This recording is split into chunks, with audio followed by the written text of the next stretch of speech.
رسول پاک صلی اللہ تعالیٰ علیہ وسلم کا گھرانہ، آج بھی جو سادات ہیں ان کا احترام کیا جائے، ان کا ادب کیا جائے، عام لوگوں کی طرح ان کے ساتھ برتاؤ نہ کریں۔ رسول پاک صلی اللہ تعالیٰ علیہ وسلم کے گھر کے نسبتوں کا خیال ضرور رکھا جائے۔ جانتے ہیں کتنی بڑی وعید بھی آئی ہے جو ان کے ساتھ برا کرتا ہے۔ ایک خاتون، بڑی کتابوں میں لکھا ہوا، ایک خاتون جو رسول پاک صلی اللہ علیہ وسلم کے خاندان سے تھیں، وہ بڑی پریشان ہو گئیں، ان کے شوہر کا انتقال ہو گیا، بچوں کو لے کر کے، چھوٹی چھوٹی بچیاں تھیں، ایک شہر میں آئیں۔ شہر میں ایک بہت بڑے رئیس تھے، وہ مسلمان، اس کے گھر آئی، اس سے کہا کہ میں نے اپنی بچیوں کو مسجد میں ٹھہرایا ہے اور میں رسول پاک صلی اللہ علیہ وسلم کے خاندان سے ہوں، میں حضور کی آل میں سے ہوں، میری کچھ مدد کر دو میری بچیوں کے لیے۔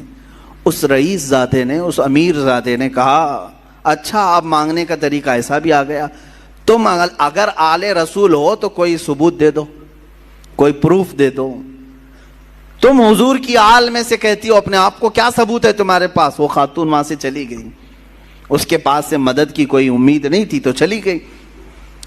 اسی وقت وہ شام میں گزر رہی تھی، بھوک کی شدت تھی، ایک ایسے بوڑھے شخص کو دیکھا جس کے ارد گرد بہت سارے لوگ جمع تھے۔ پوچھا کون ہے؟ کہا یہ شہر کا ایک مجوسی ہے، آگ کا پجاری ہے، لیکن لوگوں کو دیتا بہت ہے، بانٹتا رہتا ہے۔ یہ خاتون وہاں گئی اور اس سے کہا، اپنا معاملہ بھی بتایا کہ میں حالات کی ماری ہوئی ہوں، پریشان ہوں، میری بچیاں مسجد میں ہیں اور میرا گھر سب ختم ہو چکا ہے۔ تو اس مجوسی شخص نے اتنا سنا تو فوراً اپنے گھر سے عورتوں کو بلوا کر کے کہا، جاؤ اس خاتون کی بچیاں جو مسجد میں ٹھہری ہیں عزت سے انہیں لے آؤ، اپنے گھر میں مہمان بناؤ، اور یہ خاتون کہتی ہے کہ یہ محمد صلی اللہ علیہ وسلم کی آل میں سے، ان کی عزت ہونی چاہیے۔ وہ تھا مسلمان نہیں تھا، عزت کیا، گھر میں ٹھہرایا اور خاتون کو اپنے گھر مہمان بنایا، ان کی خاطر تواضع کی۔ اب سنیں، رات ہو گئی، رات کے وقت یہ جو رئیس زادہ تھا، امیر زادہ تھا، جو مسلمان تھا، اس نے خواب میں دیکھا قیامت کا منظر قائم ہے، حساب کتاب ہو رہا ہے، اور اسی وقت رسول پاک صلی اللہ علیہ وسلم تشریف لایا ہے۔ تو یہ رئیس زادہ فوراً حضور کی بارگاہ میں حاضر ہوا کہ آقا میری شفاعت فرمائیں۔ حضور پاک صلی اللہ علیہ وسلم نے فرمایا کیوں شفاعت کی جائے؟ کہا کہ آقا میں آپ کا امتی ہوں، آپ کا چاہنے والا ہوں۔ میرے آقا نے فرمایا کیا ثبوت ہے تمہارے پاس؟ میرے امتی ہونے کا کیا ثبوت ہے تمہارے پاس؟ وہاں کیا پیش کرتا؟ پروف پوچھنے والے، دلیلیں پوچھنے والے۔ حضور پاک صلی اللہ تعالیٰ علیہ وسلم نے جب یہ ارشاد فرمایا تو وہ لاجواب ہوا اور رونے لگا کہ آقا مجھ سے آپ اعراض نہ فرمائیں، مجھ سے آپ ناراض نہ ہوں۔ میرے آقا صلی اللہ علیہ وسلم نے فرمایا آج میری ایک شہزادی تیرے گھر آئی تھی، تو نے اس سے اس کے نسب کا ثبوت پوچھا تھا، اس کی مدد نہیں کیا تھا۔ اتنا حضور پاک صلی اللہ علیہ وسلم جلال میں بیان کر رہے تھے کہ اس کی آنکھ کھل گئی، دھاڑے مار کر کے رونے لگا۔ اچھا ایک چیز یہ بھی اس نے دیکھا اسی خواب میں کہ میرے آقا صلی اللہ تعالیٰ علیہ وسلم اسے جنت کی طرف دکھا رہے ہیں، اس مجوسی آدمی کے نام پر جنت میں ایک محل تیار ہے، جس کے گھر وہ عورت ٹھہری ہوئی ہے، مجوسی آگ کا پجاری ہے، لیکن اس کے نام پر جنت میں ایک محل ہے۔ تو یہ بیدار ہوا، بہت پریشان ہوا، اپنے مصاحبین کو بلایا، اپنے چاہنے والوں کو، اور کہا کہ یہ خاتون آئی تھی فلاں فلاں، کہاں ٹھہری ہے؟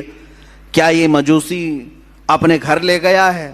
سبوں نے تحقیق کی تو پتہ چلا ہاں اس مجوسی کے گھر ٹھہری۔ یہ دوڑا ہوا وہاں پہنچا، گیا اور اس مجوسی سے کہا کل رات جو خاتون تمہارے گھر آئی ہے برائے مہربانی اسے ہمارے گھر بھیج دو، وہ ہمارے مذہب سے ہے، ہمارے دین سے ہے، ہم اسے مہمان بنائیں گے۔ اس مجوسی نے کہا ایسا نہیں ہو سکتا۔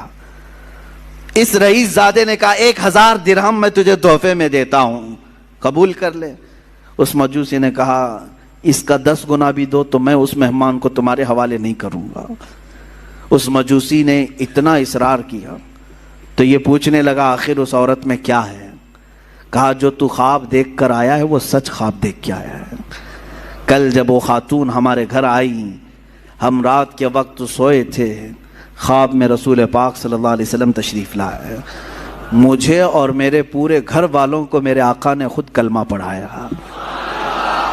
ہم اب مجوسی نہیں ہیں، ہم اہل ایمان میں سے ہیں.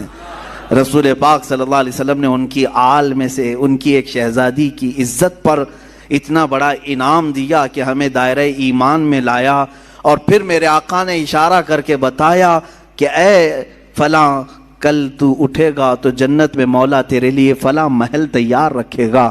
میرے آقا کی یہ بشارت میں نے سنی اور تجھے پھٹکارتے ہوئے بھی میں نے خواب میں سنا. تو نے جو دیکھا وہ سچ دیکھا ہے. عزیزہ نے گرامی وقار، وہ روتے گڑ گڑاتے واپس چلا آیا.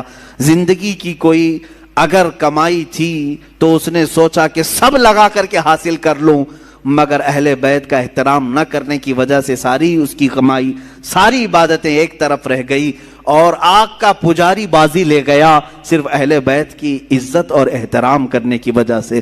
آج میں اس واقعے سے اتنا ضرور عرض کروں گا کہ اہل بیت میں سے جو کوئی بھی ہوں، وہ اگر خستہ حال نظر آتے ہیں، اگر پٹے پرانے کپڑوں میں ہیں، وہ حالات اور گردش حالات کے پیش نظر ان کی کمائی اور ان کے فلاں چیزوں پر اگر کوئی اثر پڑ بھی گیا ہو تو میرے عزیزو ہرگز یہ مت سمجھنا کہ یہ بکھرے ہوئے لوگ ہیں، ٹوٹے ہوئے لوگ ہیں. نہیں، بلکہ رسول اللہ سے اگر ان کا رشتہ ہے تو وہ ہمارے سروں کے تاج ہیں.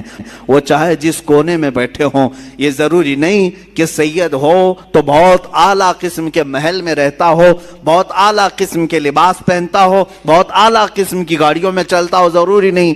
کبھی سید زیادہ غریب بھی ہو سکتا ہے، وہ فقر و فاقہ کو پسند کرنے والا سید زیادہ بھی ہو سکتا ہے. لہٰذا اس بات کا ہمیشہ خیال رکھا جائے کہ سید زادوں کا احترام ملحوظ نظر رہے، ورنہ ہمارا یہ کمایا ہوا عبادتوں کا خزانہ بھی ضائع ہو سکتا ہے.